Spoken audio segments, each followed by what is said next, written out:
Katika kijiji cha Bahari Nyeupe, palikuwa na mto uliokuwa maarufu kwa maji yake safi yanayong'aa kama kioo.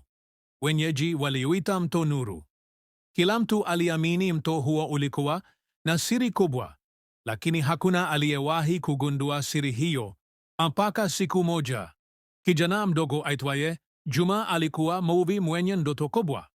Alitamani kupata samaki wa kipekee ambaye angeweza kubadili maisha yake.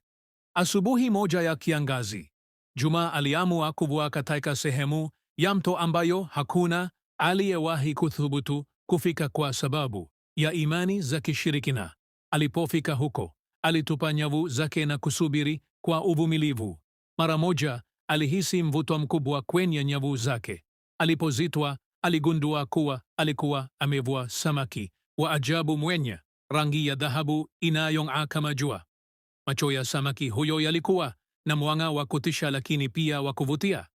Juma aliposogea karibu, alishangaa kusikia sauti ikitoka kwa samaki huyo. "Usiniue, Juma," alisema samaki. "Mimi ni mlinzi wa mto Nuru.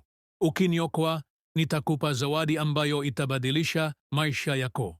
Kwa moyo wa huruma, Juma alimwachia samaki huyo kurudi majini. Ghafla, mto ulianza kung'aa zaidi na sauti za kushangaza zikasikika. Samaki wa dhahabu alirudi na kumpa Juma lulu yenye kung'aa. "Hii lulu itakufanikisha maishani," alisema samaki, "lakini kumbuka, siri ya mafanikio ni ukarimu wako kwa wengine." Kwa lulu hiyo, Juma alifanikisha ndoto zake. Alianzisha shamba la samaki na akawasaidia watu wa kijiji chake kuwa na maisha bora.